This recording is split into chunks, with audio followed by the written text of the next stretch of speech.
যে দই পুরি খেয়ে নিই পেট ভরে। চলো আসসালামু আলাইকুম, সবাই কেমন আছেন? আশা করি সবাই ভালো আছেন। আলহামদুলিল্লাহ আমরা ভালো আছি। আমি আমার ব্লগটা এখন থেকে শুরু করছি। ফৌজিবাবু তো চলে গেল, ফৌজিবাবুকে একটু দোয়া বলে দিই। জানাচ্ছেন ফালতু তাও বলো আল্লাহ লাহালা কথা ইল্লা বিল্লাহ। এখানে থাকলেও মানুষের হয় না, যখনই যায় ওই দোয়াটা পড়ায়। তবে আমি তো এখানে আছি আজকে, অবশ্য ক্যাম্পের ভেতরেই।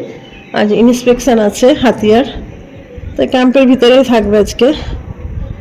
অফও আছে, কিন্তু অফ তো দিবে না, ওই ইন্সপেকশন আছে। একটা অফ দেখে বিজি থাকতেই হবে। ব্যাঙ্গালোরের আবহাওয়া এত সুন্দর আবহাওয়া, গরম নেই, ঠান্ডা হাওয়া। হ্যাঁ, তেঁতুল গাছে তেঁতুল শেষ, কিন্তু এই বছর আমি তেঁতুল কুড়াতে পারলাম না। যেটুকু তেঁতুল কুড়িয়েছিলাম সেইটুকু আমি খালাকে পাঠিয়ে দিলাম, রানাদেরকে। বাকি বড় আপা চেয়েছে, দেখি কি করব বড় আপার জন্য। বড় আপা 3 বছর থেকে তেঁতুল চেয়েছে, কিন্তু বড় আপাকে আমি তেঁতুল দিতেই পারছি না। তেঁতুল তো শেষ, যে গাছের পাতা বেরিয়ে গেছে, বুঝতেই পারছেন তেঁতুল শেষ হয়ে গেছে। কয়েকটা আছে, কিন্তু আমার কোড়াতে যেতে সময় পাচ্ছি না। আমি কাজ ছেড়ে কোড়াতে যেতে, আর একা একা না ভালো লাগে না, আর একজন কেউ সাথে হয়, তাকে নিয়ে যাই। আর ওই ক্যাম্পের ওইদিকে না লাইন, লজ্জা লাগে যেতে আমার। যাই হোক, চেষ্টা করব, তো আপাকে বলেছি দেব। আর আমি তো নিজে রাখিনি তেঁতুল, পুরো স্টক নেই। আর যারা এসছে তাদেরকে পাঠিয়ে দিয়েছে সমস্তটাই, আর আমার রাখা হলো না। ওই যে ওই গাছের ওই উপরটাতে আছে কিছুটা তেঁতুল, সবাই পেড়ে নিল, তাদের স্বামীরা পেড়ে দিয়েছে, আর আমার বর তো পেড়ে দিল না। খেয়ে দিয়ে কাজ নেই, তেঁতুল পারবো তাই বলছে। আমার একটা বান্ধবী পেড়ে দিয়েছিল, সেগুলো তো রানাদিকে পাঠিয়ে দিলাম সব।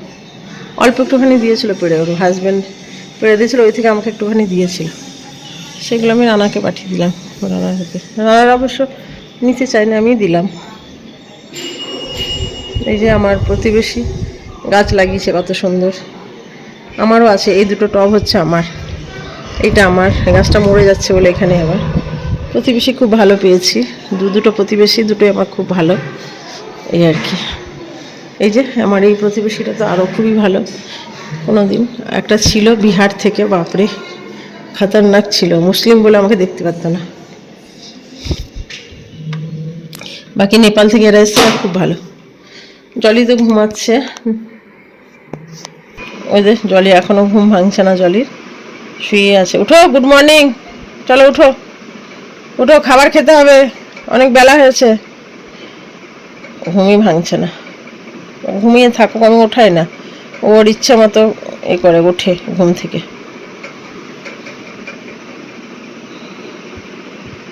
আপনারা তো সবাই রান্না করেন, কিন্তু আমি কিভাবে রান্না করি আপনাদের সঙ্গে একটু শেয়ার করি। আমি আজকে রান্না করব, আমার খুব ভালো লাগে খাবারটা। মানে এই রান্নাটা আমার মা, খালা সবাই এভাবে রান্না করে। পুঁই শাক সবাই রান্না করেন, হয়তো আমার পদ্ধতিতে সবাই রান্না করেন, তবুও আমি আমার রান্নাটা দেখাচ্ছি, আপনাদের সঙ্গে শেয়ার করছি। কে কে আমার মতো রান্না করেন একটু কমেন্টে জানাবেন প্লিজ, তাহলে আমি উৎসাহ পাবো ভিডিও করার জন্য। যাই হোক, দেখাই। পুঁই শাকটাকে মানে ভালো করে কেটে পরিষ্কার করে নিয়েছি। অবশ্য আমি কাটিনি, ফৌজিবাবু আমাকে কেটে দিয়েছে। আর এই যে দেখুন মুসুর ডালটাকে ধোবো এর মধ্যে। হ্যাঁ, আমার কি বলেন তো, প্রেশার কুকারটা দেখে কেউ কিছু খারাপ ভাববেন না, কারণ এই প্রেশার কুকারটা মোটামুটি 3 বছর হলো কিনেছি। হ্যাঁ, আর আমার নিজের দোষে খারাপ হয়ে গেছে, কারণ আমি প্রেশার কুকারে জল চাপিয়ে দিয়ে না অন্য কাজ করছিলাম, ফলে প্রেশার কুকারটা পুরো এরকম কালো হয়ে গেছে, দেখতেই পাচ্ছেন। হ্যাঁ, এই যে এরকম কালার ছিল প্রেশার কুকারটা। যাই হোক, আপনারা আশা করি বুঝতে পারবেন। ভেতরটাও কিছুই উঠছে না, দেখুন এমনভাবে পুড়েছিল। তাই আমি মসুর ডালটাকে ভালো করে ধুয়ে পরিষ্কার করে নিই, ঠিক আছে? এখন মসুর ডালটাকে ভালো করে ধুয়ে হাত দিয়ে কচলে পরিষ্কার করে নেবো। 2বার ধুবো আমি মসুর ডালটাকে। এটা মগের মধ্যে রাখলাম, কেন বলুন তো? এই পানিটাকে আমি গাছে দেব, তাহলে গাছ খুব ভালো থাকে, যাই হোক সতেজ হয়। আর একবার ধুবো, একবার পানি নিয়ে নিলাম, এবার আর একবার ধুবো। মোটামুটি 3বার ধুচ্ছি, ডালটা ভালো করে ধুয়ে নেওয়াটাই ঠিক আছে। মোটামুটি 3বার ধুচ্ছি। এই বালতির মধ্যে রাখলাম পানিটাকে, এগুলো পরে আমি গাছে ইউজ করব।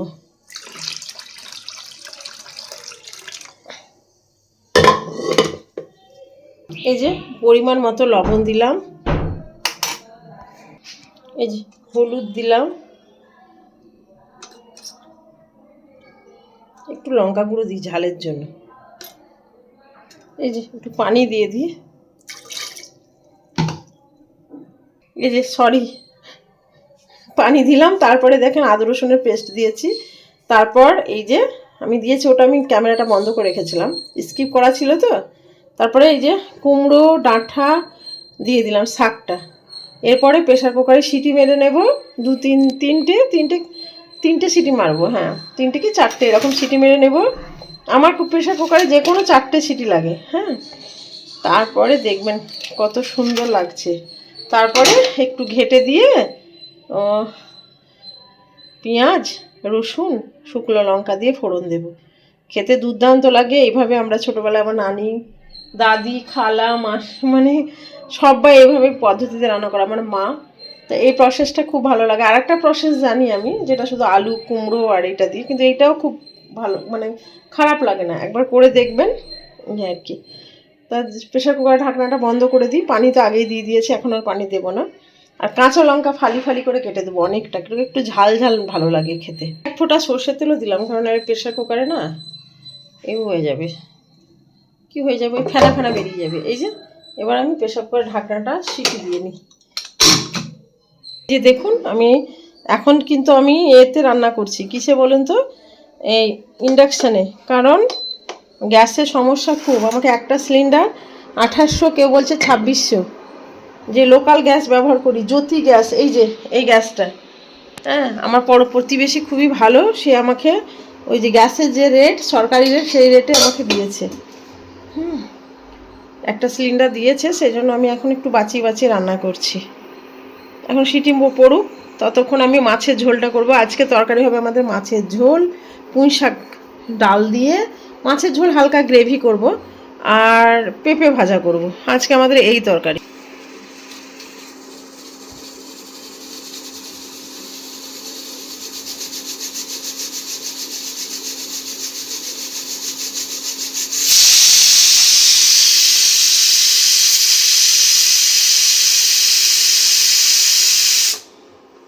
যে 4টে সিটি দিয়ে নিলাম, ভাতের হাঁড়িটা চাপে দিই। একটু ডিম পোচ করে নিলাম, জলিকে খাইয়ে দিই, দেখি আবার খাচ্ছে নাকি, ওর মিজাজ গরম তো। এই যে খাবে না, এখন মুড অফ, থাক তাহলে। না, মুডটা অফ হয়ে আছে, খাবে না এখন, থাক, পরে খাওয়াচ্ছি। জিনিস দেখাই, এই যে মাছ কাটবে এত মোটা মোটা করে, দাঁড়ান দেখাচ্ছি এক একটা পিস। এই যে কতটা পরিমাণ মাছ কাটছে দেখেন এরকম। আর মাংস কাটার সময় এইটুকুটুকু ছোট ছোট চিলি চিকেনের পিস করে এখানকার এইভাবেই কাটে। যাই হোক, এই মাছ পিস মাছ আছে, একটু ঝোল বানিয়ে দিই, বড়ি দিয়ে করবো। এখন তো প্রত্যেক দিন বড়ি খাবো, বড়িটা শেষ করতে হবে। লবণ হলুদ দিয়ে মাছটাকে ভালো করে, এই যে একটু সর্ষের তেল দিয়ে ভালো করে মাখিয়ে,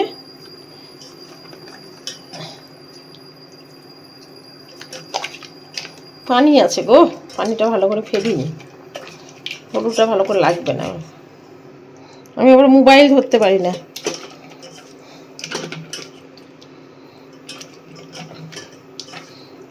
দেখলেন কত কেমন কাজ আমার, পানি ভেতরে পানি আছে। একটু হলুদ গুঁড়ো দিব তাহলে, থাক কিছুক্ষণ মাখিয়ে রাখি।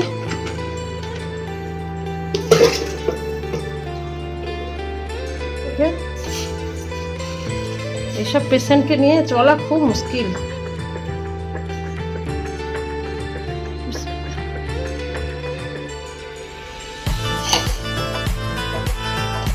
ডিম, মুড়ি, চা, বাদাম এইসবগুলোই খাই আমরা। তো আগে ফৌজিবাবুর আমি আগে ব্রেকফাস্ট করে নিয়েছি। জলিকে এখন করাচ্ছি, 2-3বার গেলাম জলিকে ব্রেকফাস্ট বলতে, কিন্তু ও করলো না। এখন আবার আসলো খেতে, তাই ওকে মুড়ি, ডিম, কলা সব, মানে যে 2টো কলা নিলাম আর একটা ডিম নিলাম, মুড়ি ভালো করে খাইয়ে দিচ্ছি। এই যে খেয়ে নিচ্ছে, খেতে ভালোবাসছে, এটা টেস্টি লাগছে বলে করে একটা আওয়াজ করছে। যাই হোক, এই যে মুখটা দেখলেই বুঝতে পারবেন কতটা খুশি হচ্ছে, কারণ ব্রেকফাস্টটা ভালো লেগেছে এই আর কি। বেশিরভাগই আমরা মুড়িটাই খাই, কারণ সকালবেলায় ব্রেকফাস্ট করার টাইম থাকে না। সকালে পানি আসে, বাসন মাজা, কাপড় কাচা দুজনে মিলেই করে নিই।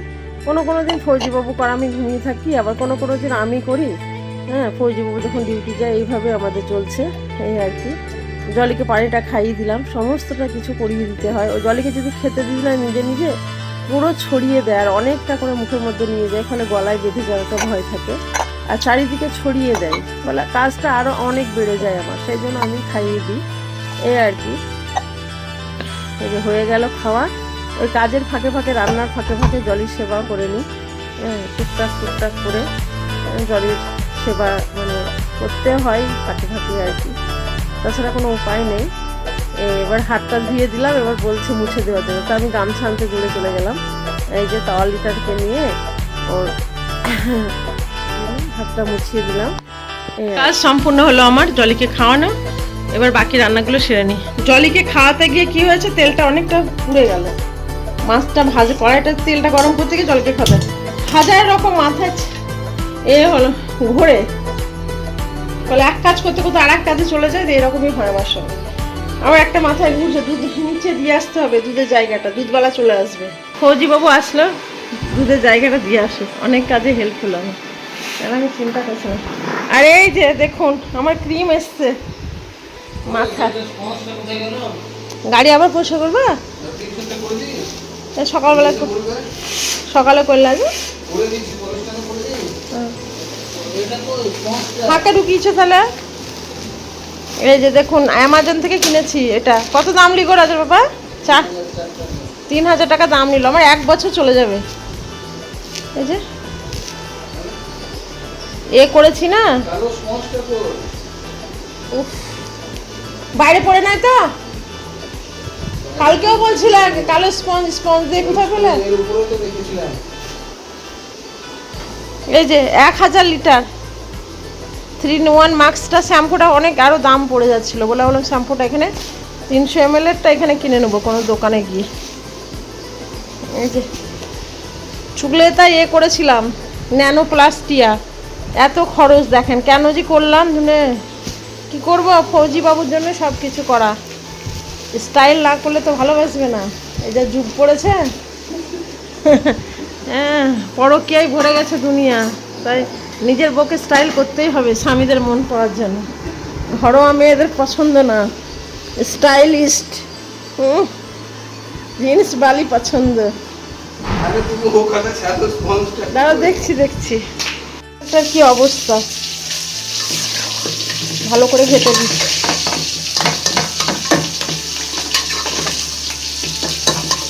ঘেটে দিতে হবে, নইলে পরে এই ভালো লাগবে না দেখতে। দাঁড়া, এক হাতে হচ্ছে না, আমি 2 হাত লাগিয়ে থাকি। এই যে মাছগুলো ভেজে তুলে নিলাম, পুঁই শাকের অবস্থা। এই যে বড়িগুলোকে ভালো করে ভেজে নিচ্ছি লাল করে। আমার মায়ের একটা কথা মনে পড়ে, মা কারুর বাড়ি গিয়েছিল, তখন দেখছিল অল্প তেল দিয়ে বড়ি ভাজছিল, মা বলছে বড়ি ভাজছে অল্প তেল দিয়ে, ওতে কি বড়ি ভাজা হবে? যখনই বড়ি ভাজতে যায় ওই কথাটাই মনে পড়ে, যে একদিক দিয়ে ভালো, তেল খাওয়া তো ভালো না শরীরের পক্ষে। জানা ছিল না, বিলকিস এসে বললো আপা শাকে না রসুন বেশি দিলে শাক সুস্বাদু হয়, সেই জন্য আমি একটু বেশি করে রসুন দিচ্ছি। প্রথমে রসুন দিলাম, রসুন শুকনো লঙ্কা দিলে হতো, কিন্তু আমি পেঁয়াজও দেবো, কারণ আমার মাকে দেখেছিলাম পেঁয়াজ দিতে ওই শাকে।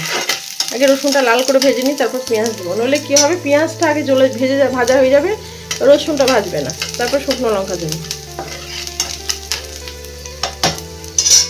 রসুনটা ভাজা হয়ে গেছে, তাও একটু লাল হয়ে গেল বেশি, পেঁয়াজটা দিচ্ছি। তারপরে এই ফোড়নটা না সঙ্গে সঙ্গে দিয়ে দেবো। এটা মানে আমার মায়ের মামাতো বোন রানী খালা আবার আমাদের বাড়ি বেড়াতে এসেছিল, তখন মাকে বলেছিল যে ফোড়নটা না সঙ্গে সঙ্গে দিয়ে ঢাকনাটা লাগিয়ে দিবে। বেরেস্তা, আমাদের এখানে বেরেস্তা বলি আমরা, পেঁয়াজ বেরেস্তা। তারপর আবার সবাই বলে তেলে দেওয়া, ডাল তেলে দেওয়া, এক এক জায়গায় এক এক রকম ভাষা। যে বড়িগুলো ভাজা হয়ে গেছে, এবার তুলে নেব, দিলাম। এইদিকে বেরেস্তা হচ্ছে আমার পুঁই শাকের জন্য, সর্ষের তেলটা গরম হোক। এ রান্না কে সৃষ্টি করেছিল, তার থেকে গাছের ফল খেয়ে সব থাকতাম, অত খাটতে হতো না, গাছ থেকে পারতাম আর খেয়ে নিতাম। সিজনেবল ফল তো আল্লাহ আমাদের জন্য সৃষ্টি করেছে। এ বাবা কোথায় গেল রে? শুকনো লঙ্কা দিলাম ফোড়ন। এই যে এটা হয়ে গেছে, হ্যাঁ তেলটা গরম। এবার এদিকে কালো জিরা দিলাম। আমার তো খুব ভালো লাগে কালো জিরা, অনেকে কালো জিরা খেতে পছন্দ করে না। কাঁচা লঙ্কা দিলাম একদম পুরো ফালি ফালি করে, অনেকটা কাঁচা লঙ্কা। যত ভালো হবে না তত তরকারি খেতে মজা হবে। মোটামুটি বেরেস্তা হয়ে গেছে, এবার দিয়ে একদম এ করে দেবো। চলো তুরন্ত ঢাকা দিয়ে দেবো, এই যে তাহলে গন্ধটা বেরিয়ে যাবে না। দেখুন এবার পেঁয়াজটা দিই। তেলটা মনে হয় একটু দিতে হবে, কারণ মাছ ভাজাতে অনেক তেল আছে, বড়িতে তেল টেনেছে বলে আমি একটু কম কম তেল দিলাম। রান্না করা কত ঝামেলা, আমার সব থেকে কঠিন কাজ মনে হয়। কাটো বাছো দাও, অনেক ঝামেলার কাজ লাগে আমার। এইটা মানে আমার বিরক্তি লাগে রান্না করতে, কিন্তু কী করবো, মেয়ে হয়ে জন্ম নিয়েছি, রান্না তো করতেই হবে। এই যে পেঁয়াজটা একটু ভাজা আছে বাবা, এই যে তাড়াহুড়ো করতে গেলে এই অবস্থা হয় আমার। এই যে একটু মশলা বাটাই ছিল আমার কালকে, একটু দিয়ে দিলাম।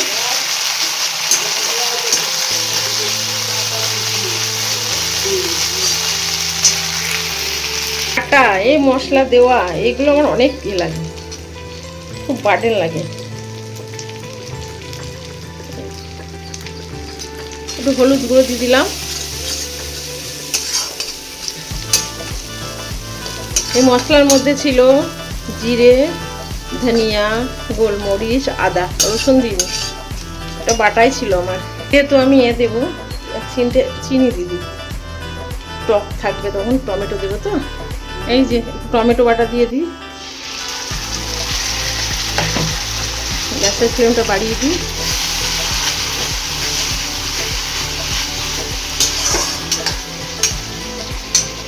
একটু লবণ দিলাম, যেহেতু মাছ ভাজাতে লবণ আছে তাই একটু কম পরিমাণে লবণ দিলাম, পরে দেবো আবার।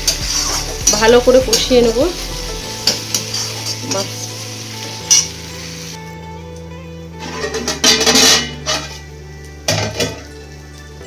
হয়ে গেছে মশলাটা কষানো, এই পানি দিয়ে দেবো। এই যে দেখুন গরম পানি করে নিয়েছি, দিয়ে দেবো। মিক্সিটা দিয়ে দিলাম।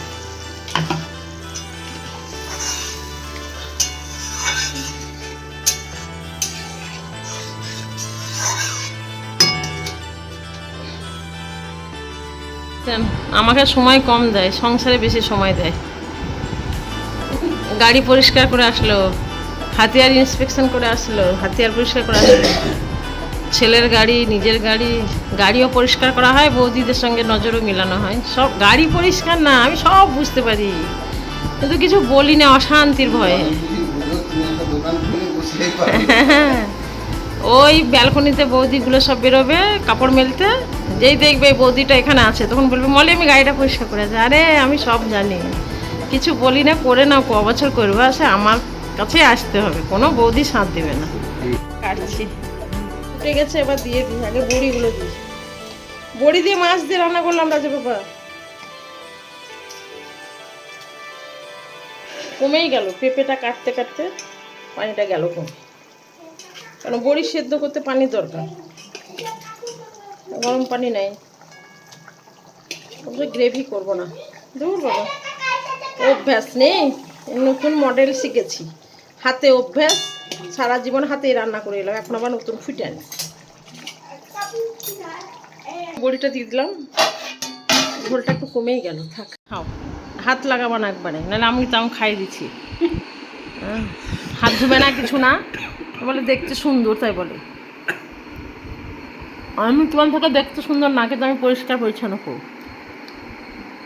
বলো সত্যি কথা বলো।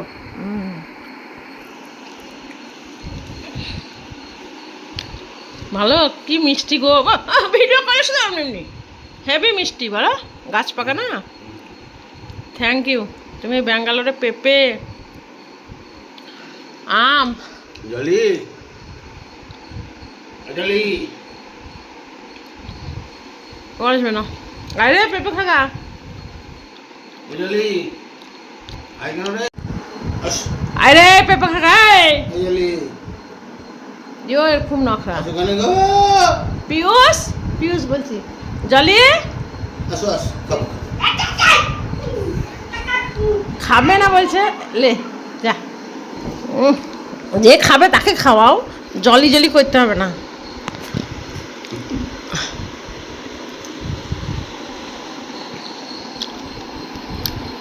বলবো তোমাকে রান্না করতে সময় লাগে ঠিক আছে তাড়াহুড়ো তাড়াহুড়ো আমাকে কত কথা বললো দুটো তরকারি রাঁধতে এতক্ষণ টাইম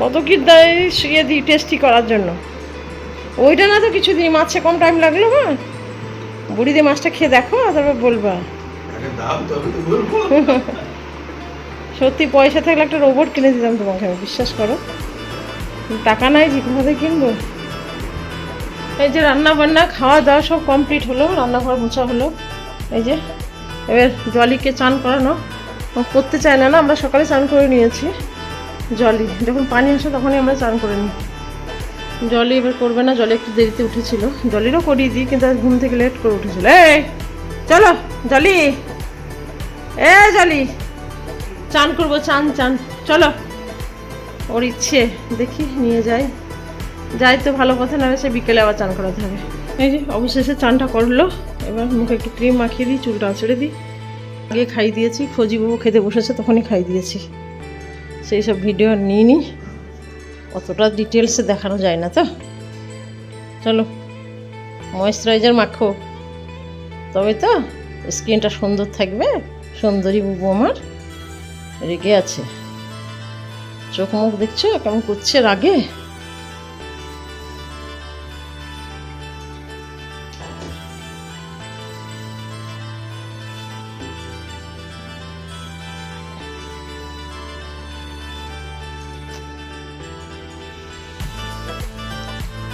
চুলগুলো সব পেকে গেছে বয়স হয়েছে তো ডাই লাগাতে দিবে না তেড়ে মারতে আছে ডাই লাগাতে গেলে চলো এবার ঘুমাবা ঠিক আছে চলো চলো শুয়ে পড়বো চলো চলো শুয়ে পড়ো যাও ওঠো ওঠো কাপড়গুলো গুছাতে আছে সব ঠিকঠাক দরজা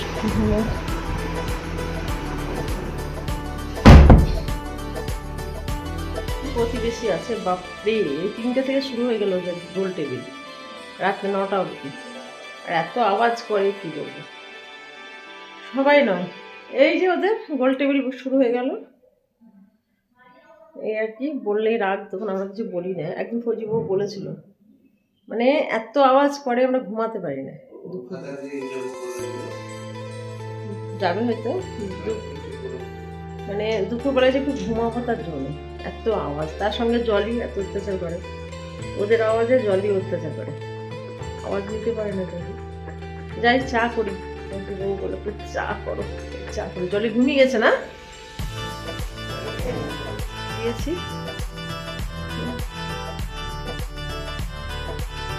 চা করছি এত মানে চা পাতা লাগে রেড লেভেল চা কিন্তু নামেই রেড লেভেল কি গো রেড লেভেলই তো নাকি না কি চাটা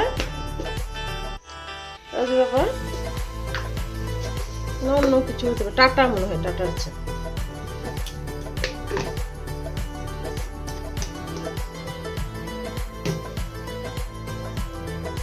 আমাকে বলেছিল একটু বাইরে যাবে নিয়ে তারপরে ও বাইরে একটু খাওয়া দাওয়া করবে তার দেখলাম না আমি জোর করছিলাম কিন্তু ফৌজিবাবুর ইচ্ছা ছিল না সেটা আমি আগে বুঝতে পারলাম ঠিক তাই হলো ও আসলো না লাস্ট এন্ড অবধি কী করলো আমি মানে ওর জন্য অপেক্ষা করলাম মনের মধ্যে সব রেডি হয়ে আছে এই জিনিস করবো এই করবো কিন্তু ফৌজিবাবু দেখলাম আর আসলো না বললাম ঠিক আছে তোমাকে আসতে হবে না ও থাকলো বাড়িতে আমি একাই বেরিয়ে পড়লাম কারণ আমি ওর জন্য নিজের সারাদিন যে একটা কল্পনা করেছিলাম মনের মধ্যে সে স্বপ্নটাকে তো আমি খারাপ করতে পারি না তাই একা একা বেরিয়ে পড়লাম চলে আসলাম এই যে প্রথমেই দেখলাম দই ফুচকা এই যে দই ফুচকা খেলাম এই ভদ্রলোক হচ্ছেন কি প্রয়াগরাজ বাড়ি এখানে বেশিরভাগই সবাই বলছে আমরা ইউপি থেকে এসেছি তাই ভদ্রলোকের সঙ্গে কথা বলছিলাম উনি বলছেন আমি বাংলা জানি যে পাশে একটা সবজির দোকান আছে বিশাল বড়, ড্রাই ফ্রুটও পাওয়া যায় এখানে।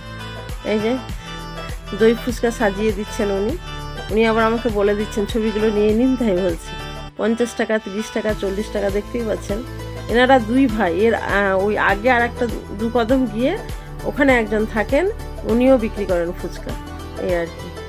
তাই বলছেন আমরা বাড়ি যাব, হ্যাঁ ছুটিতে 1 মাস বন্ধ থাকবে দোকানে, এইসব কথাগুলো আর কি বলছে।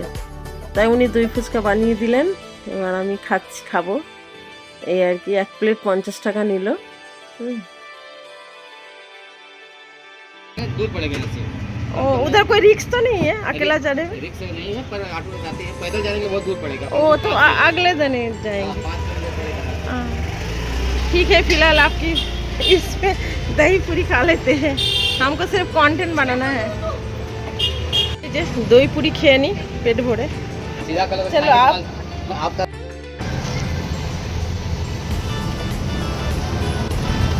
এটা যেহেতু লম্বাভাবে নিয়েছি বলে ফটোটা এটা ছোট হয়ে গেল। যাই হোক, উনি আবার একটা স্ট্যান্ড দিলেন, বললেন মোবাইলটা এখানে রাখুন, যে ভিডিওটা নিই। ওনার সঙ্গে খাচ্ছে আর কথা বলছি, খাওয়া হয়ে গেল, এবার বেরিয়ে পড়লাম। রেখে বেরিয়ে পড়লাম একা একা ঘুরতে। কষ্ট এই জন্যই হচ্ছে, একটা আশা করেছিলাম সারাদিন প্রদীপের সঙ্গে একটু ঘুরবো, কিন্তু ও তো আসলো না। যাই হোক, আমি একা একা বেরিয়ে পড়লাম। কি করবো, কোন দিকে যাবো কি জিজ্ঞেস করে নিলাম। কাছাকাছি রাত্রি হয়ে গেছে, বিকেল হলে একটু দূরে চলে যেতাম, এখানে অনেক ভিড়। কিন্তু যেহেতু রাত হয়ে গেছে, এই যে মার্কেটগুলো দেখাচ্ছে, এই মার্কেটগুলো দিয়ে আমি কোনোদিন আসিনি, তাই আসলাম। দেখি হাঁটতে হাঁটতে যতদূর পৌঁছানো যায়। তাই এখানে চলে আসলাম। অনেকটাই ভিড় আছে সন্ধ্যের সময় না, সেই জন্য ট্রাফিক প্রচুর এখানে, এই আর কি। জলিকে আমি ঘুম পাড়িয়ে দিয়ে এসেছি, কারণ আমাকে ওই ডাক্তারকে বলেছিলাম, ডাক্তারবাবু জলিকে ছাড়া তো আমি কোথাও বেরোতে পারি না। তাই ডাক্তারবাবু কী করেছে, খুব কম পাওয়ারের ওষুধ দিয়েছে। দেখতেই পাচ্ছেন এই সবগুলো, এগুলো দেখতে পাওয়া যায় আমার কোয়ার্টার থেকে। বাগমানে অফিসের সামনের দিকটা, আমরা পেছন দিক থেকে আমি কোয়ার্টার থেকে দেখতে পাই। আজকে নিচে চলে আসলাম।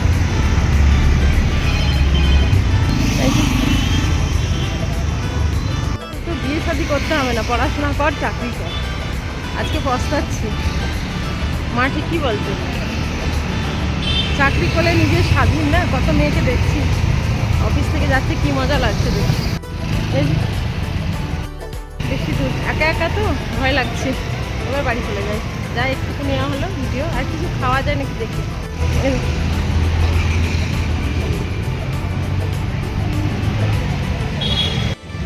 মাছের দোকান, এখানটায় হায়দ্রাবাদি দম বিরিয়ানি পাওয়া যায়। যাই চলে যাই। এই যে জিম,